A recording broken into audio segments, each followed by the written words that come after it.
Hi, welcome to my weekly shiur, which I usually devote to the Parsha. But this week I'm going to dedicate the shiur to Tu Bishvat. Thank you so much to my dear friends Stuart and Fran Miller for sponsoring this shiur in memory of Stuart's father, Samuel Miller. Shmuel Yosef ben David Halevi Zechron Lebrocha's yahrzeit is on the 16th of Shvat. Tu Bishvat, the 15th of Shvat, is known as the New Year for trees. It is one of those quirky and beautiful days on the Jewish calendar that makes you stop and think about something you might not normally think about. This time it's nature and trees and all the incredible gifts they give us.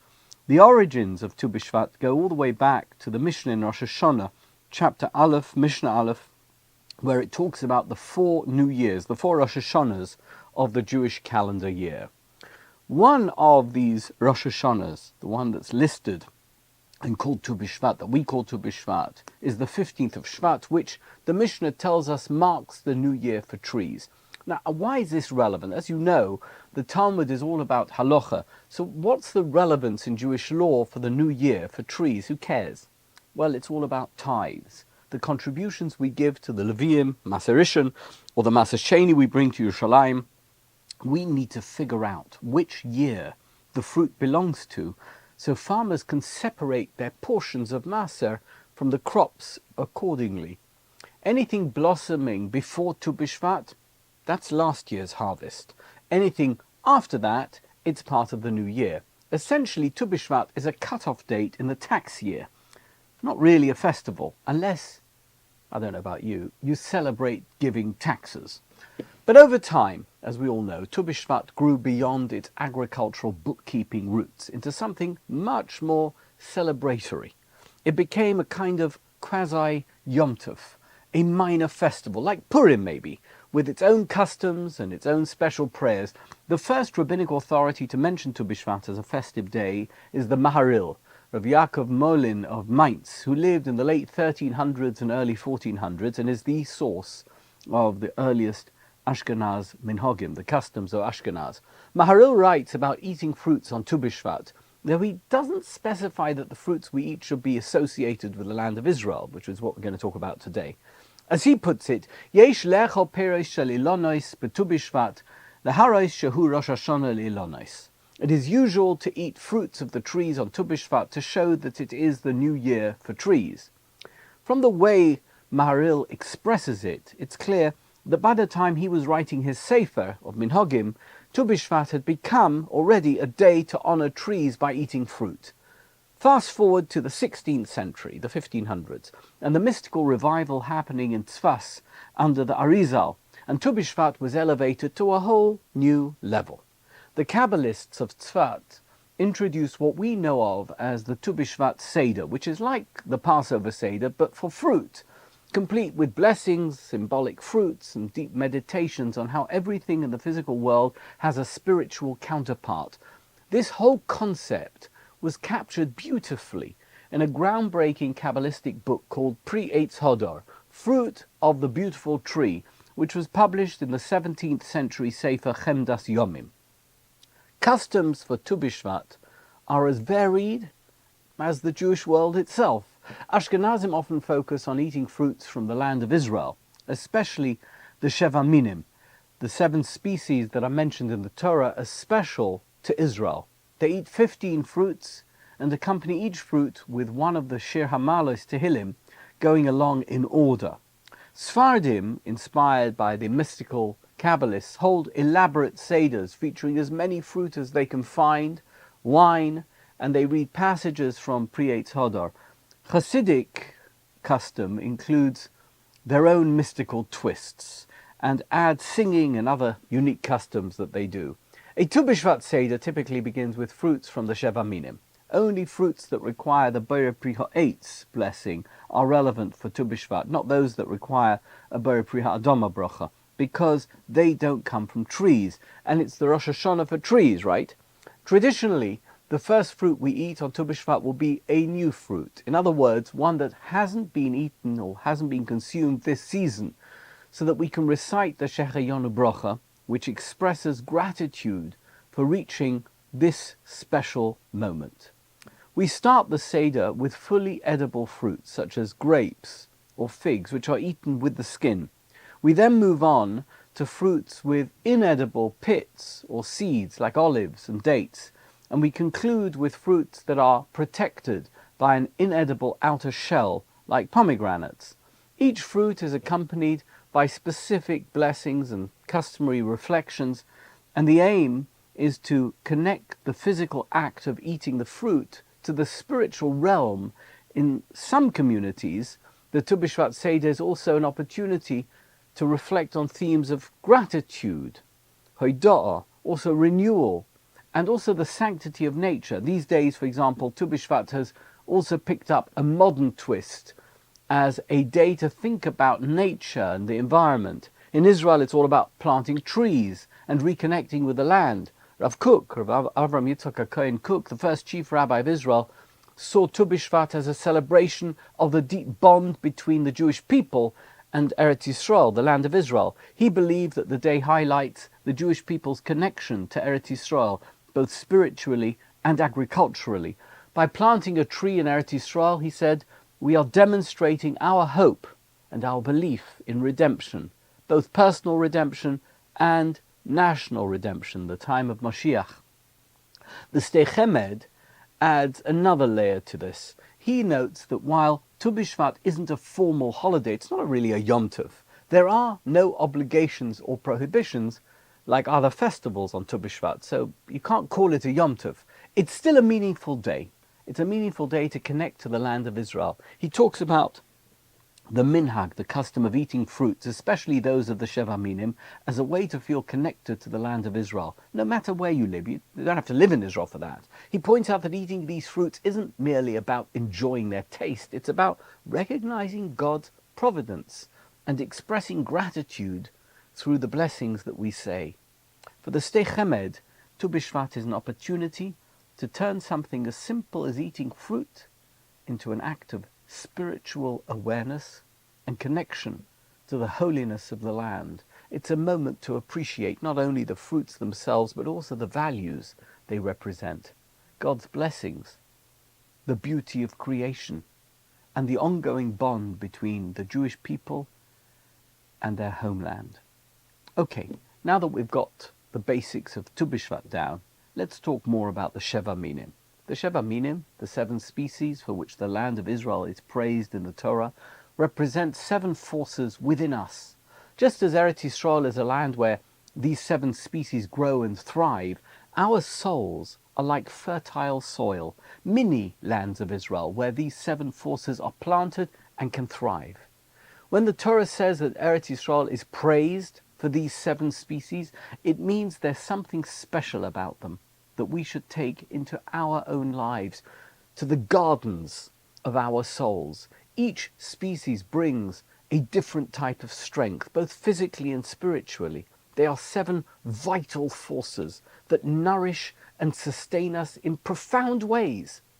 Interestingly, the Sheva Minim doesn't include any vegetables, only 2 grains and 5 fruits from trees.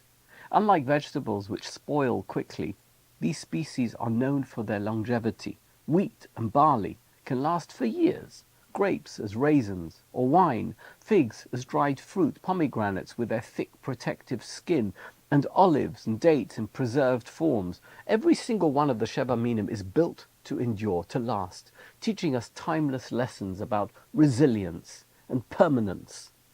I'm going to go through each of the Sheva Minim one by one to give you some individual strengths that they each have, so that when you have them on Tu Bishvat, or whenever you're going to eat one of the Sheva Minim, you'll have something to think about, and hopefully you're going to be inspired. We start with wheat, which represents identity and stability. The Gemara in Brachos Daf Mem Amud Aleph even links wheat to the story of Adam and Eve, Adam and Chava, suggesting that what is called by the Torah the tree of knowledge, the Eitz Hadas, could have been wheat. because it symbolizes the development of human awareness. What does that mean exactly? It's simple. In humanity's earliest days, people lived as hunter-gatherers, moving constantly in search of food. They had no homes, no sense of permanence. But when they discovered wheat and learned how to cultivate wheat, it was revolutionary. Suddenly, they could stay in one place. They could build homes. They could develop stable communities. Wheat wasn't just about physical survival. It laid the groundwork for human identity. Settling down meant people had time to think, to reflect, and to ask, who am I? Where do I belong? The Gemara says that a child won't call its parents Abba or Ima, father or mother, until they've tasted wheat, symbolizing that wheat represents not only sustenance but self-awareness, the ability to process life, make decisions and say, this is me, this is who I am, starts with wheat. Wheat is the anchor. It is literally the first step in creating a meaningful and stable identity. The next one in the Sheva Minim is barley, which represents natural vitality and simplicity. If you think about it at first glance, it's quite surprising that barley is included in the Sheva Minim. Its nutritional value is modest compared to wheat, and it's often considered to be animal food, not food for people. The Gemara in Soita, Daf Tes Amud Aleph, connects barley to lesser sacrificial offerings, like the Soita's mincha, her meal offering, emphasizing its association with a more primal, instinctual nature. The Gemara puts it this way: since she acted like an animal, her offering is that of the food of an animal. Similarly, the Omer offering at Pesach is barley, marking the agricultural beginning of spring before the wheat harvest. But this is exactly the point. Barley symbolizes the life force that exists in us, even before we gain intellect and refinement. It reminds us of the foundational, unpolished energy we all carry within us. This is the natural confidence, a kind of primal wisdom that allows us to trust our instincts when needed. The Kuzari highlights this exact point in the dialogue between the philosopher and the chover. The chover says to the philosopher, your words are logical, but they don't resonate with my deeper truth. It's an incredible statement. Sometimes something is so logical and rational, but instinctively you know it's wrong. Sometimes you've just got to go with your gut. That's the barley in us. Barley teaches us to honor the vital energy and basic goodness we possess, even if it's not always polished or intellectual. It reminds us that not every decision in life can be solved purely with logic. There are moments when we must rely on our natural instincts and move forward on that basis with confidence. Barley reflects this natural alignment with our inner self. In the field of the soul, barley also represents our ability to be at peace with the simplicity of life and trust in the natural rhythms of existence.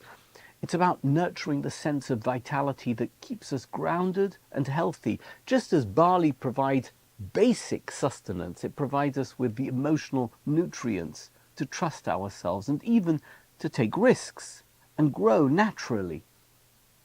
The next one in the Sheva Minim is grapes, which represents joy and celebration. As David HaMelech put it in Tehillim, Yain yisamach levav enosh, wine gladdens the heart of man. But you should know that the joy symbolized by grapes goes far deeper than the effects of alcohol. In the parable of Yotam found in Sefer Shoftim, Yotam tells a fable about trees seeking a king. They approach the grapevine, asking it to reign over them. The grapevine declined, saying, should I stop producing my wine that cheers both God and man? This response reflects the grapevine's recognition of its unique role, which is to bring joy and meaning to life. The wine it produces is more than an indulgence. It represents deep and genuine happiness, the kind that bridges the divide between God and man. It teaches us about finding true reasons to celebrate life, rather than settling for shallow or fleeting pleasures, or worse, choosing or allowing oneself to be miserable. That's no good. The grapevine in this parable is a metaphor for prioritizing purpose over power. By refusing the offer to rule, the vine highlights the value of staying true to its essential role, bringing joy and connection. Wine, central to so many Jewish rituals, from Kiddush to Havdalah, symbolizes this joy. Yet it's not the wine itself that creates happiness. It's the meaning and holiness behind the moment. The music at a wedding doesn't cause joy. It amplifies the happiness of building a new family. Similarly, wine enhances the joy we already feel, deepening our connection to the occasion and to each other. What is joy's role in our lives? Joy isn't just a feeling, it's a life force. When you're happy, everything flows differently. Your energy, your creativity, your perspective.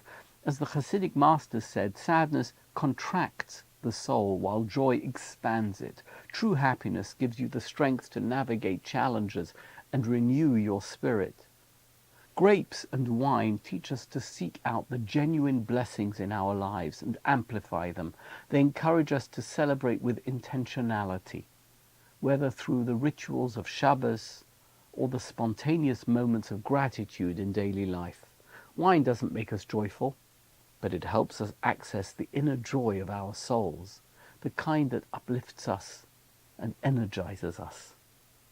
Next in the list is figs. Figs teach us to seek personal sweetness. Interestingly, one opinion in the Gemara identifies the fig tree as the tree of knowledge in the Adam and Eve story as well, connecting it to a sweetness that can lead to stumbling and mistakes if misused.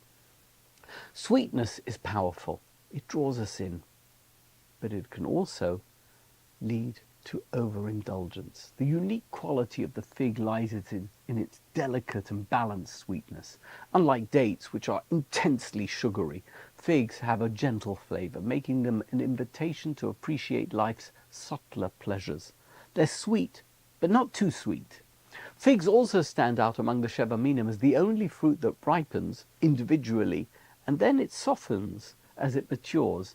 This symbolizes the personal journey of discovering what truly resonates with us. Just as each fig requires careful attention, each fig, during its harvest, we must also take time to identify and nurture the aspects of our lives that bring us genuine joy and connection to Hashem. In the language of Chazal, sweetness, matok, often represents something pleasant or fulfilling. The Gemara in Brachos, Daf Hey Amud Aleph, notes that just as salt enhances meat, hardships refine a person, making them sweeter. This Gemara teaches us that sweetness in life doesn't mean avoiding challenges, but rather it means finding the good within those challenges. Figs teach us to look for the unique sweet spots in our lives, the areas where we naturally connect, whether it's a favorite mitzvah, or maybe it's a subject of Torah study, or maybe it's a passion that aligns with our inner self. While figs may not be the mainstay of our daily diet, they hold a special place in our lives, reminding us to embrace the parts of life where our hearts truly feel at home. Then we have pomegranates. The pomegranate fruit is all about potential and inclusion. What makes the pomegranate unique is its crown, a striking botanical feature, and its abundance of seeds within. As the Gemara in Sanhedrin Daf Lamed Zayin Amud Aleph says, even the empty ones among you are as full of mitzvahs as a pomegranate is full of seeds. Now, at first glance, this statement in the Gemara seems a bit contradictory. How can someone be both empty and full? There are two ways to understand this contradiction. The simpler explanation is that just as the pomegranate is bursting with seeds, so too, even the seemingly least observant among us carry countless mitzvahs. It's why we say on Rosh Hashanah, may our merits be as plentiful as the seeds of a pomegranate. But listen to this. Rav Tzvi Yehuda Kook offers a deeper interpretation. The pomegranate contains little beyond its seeds and very thin membranes. This means that even those who seem devoid of substance, they're empty, may actually be filled with mitzvahs. How is this possible? The answer lies in the pomegranate's crown. The crown symbolizes a shift from the individual to the collective, from self-focus to a larger, broader purpose. When a person thinks only of themselves, they might feel lacking. But when they align themselves with the needs of Klal Yisrael, with the Torah, and with God's mission for the world, they step into a role that is far greater than themselves. The pomegranate teaches us that stepping into our collective mission transforms us into something more than we thought we could be. Chazal encourage us to plant a pomegranate in our souls. This means filling yourself with the strength that comes from focusing on the collective good. Think big about Am Yisrael, the Jewish people, about humanity, and about the future of the world, not just your own world, but the big, wide world.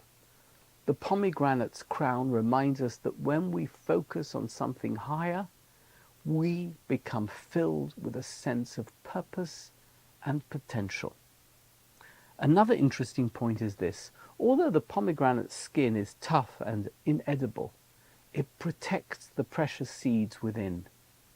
This teaches us that the barriers and challenges we face may seem imposing, but they often exist to safeguard our inner strengths.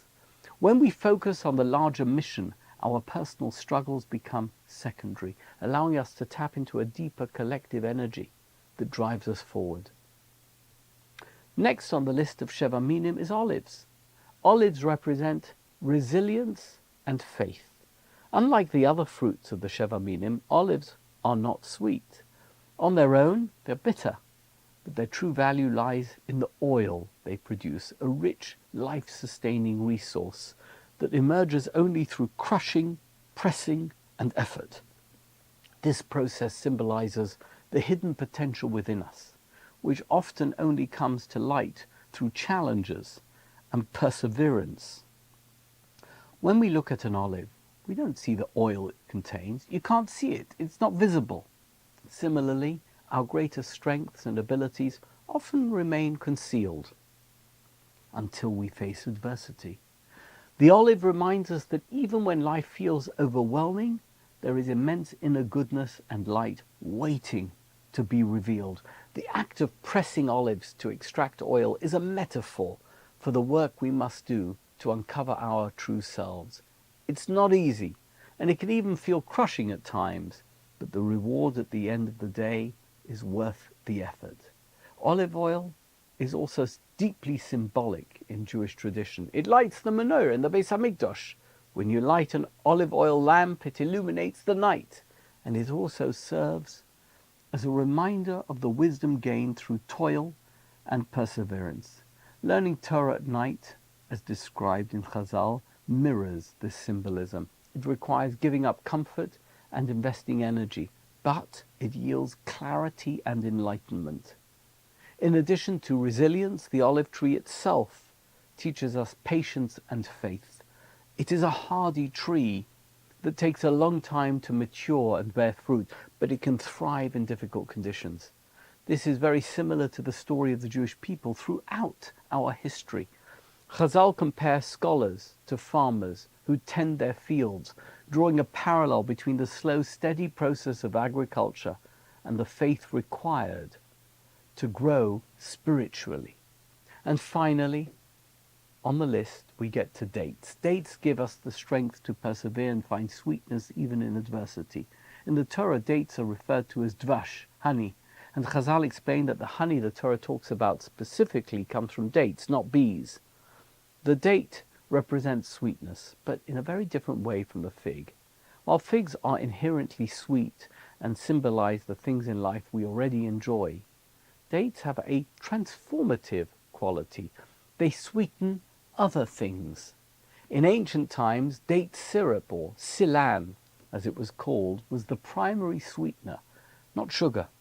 used to enhance the flavor of other foods. This unique property teaches us that dates symbolize the ability to take life's bitterness and transform it into something sweet and meaningful.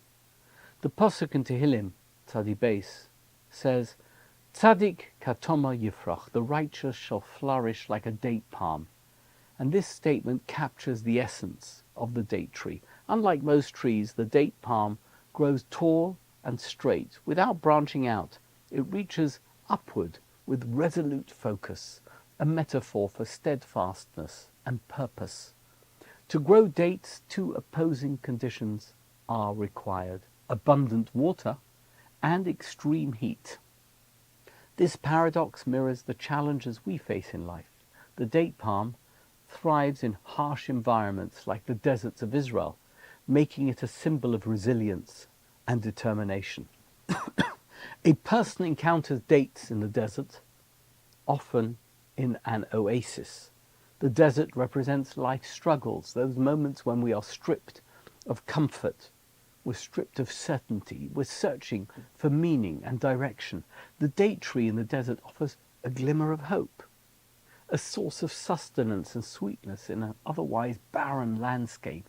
This is the gift of the date. It doesn't remove the difficulty of the journey, but it provides the energy and encouragement to keep moving forward. Dates remind us to recognize and appreciate the small blessings and moments of kindness that sustain us through life's hardships. They're not a solution to our problems, but they are a reminder that we are not alone, that we are loved, and that we have the strength to continue. As the Gemara often suggests, sweetening the bitter pill is not about erasing difficulty, but about finding joy and strength within it. The date tree's ability to flourish in challenging conditions teaches us that no matter how difficult the path, we can grow, we can thrive, and we can find sweetness along the way. The date invites us to embrace hope and resilience, transforming life's toughest challenges into opportunities for sweetness and growth. By planting a date in our souls, we learn to navigate the deserts of life with faith, with determination, and with gratitude. To conclude, this Tu Bishvat, each of us should strive to believe in the inherent goodness within and draw strength from the Sheva Minim. You should reflect on your grape, your date, your fig, your pomegranate, and your olive. Lean on the natural confidence of your barley, trusting in your vitality and authenticity, and discover your sense of identity in your wheat, the question of where you truly belong. Each of these minim are amazing, and they all have a lesson for us to learn and to incorporate into our lives. The Sheva Minim, it's not about eating a list of fruits and grains so that we can enjoy them. When the Torah tells us about the 7 species, the Sheva Minim, that Eretz Yisrael is blessed with, it's teaching us about our physical and spiritual well-being, a divine gift that nourishes both body and soul. It's real, it's deep, and it guides us to keep growing and moving forward in our endless journey of life. I think that just about concludes our share for today. Thank you for watching. Thank you for listening. Thank you. Thank you.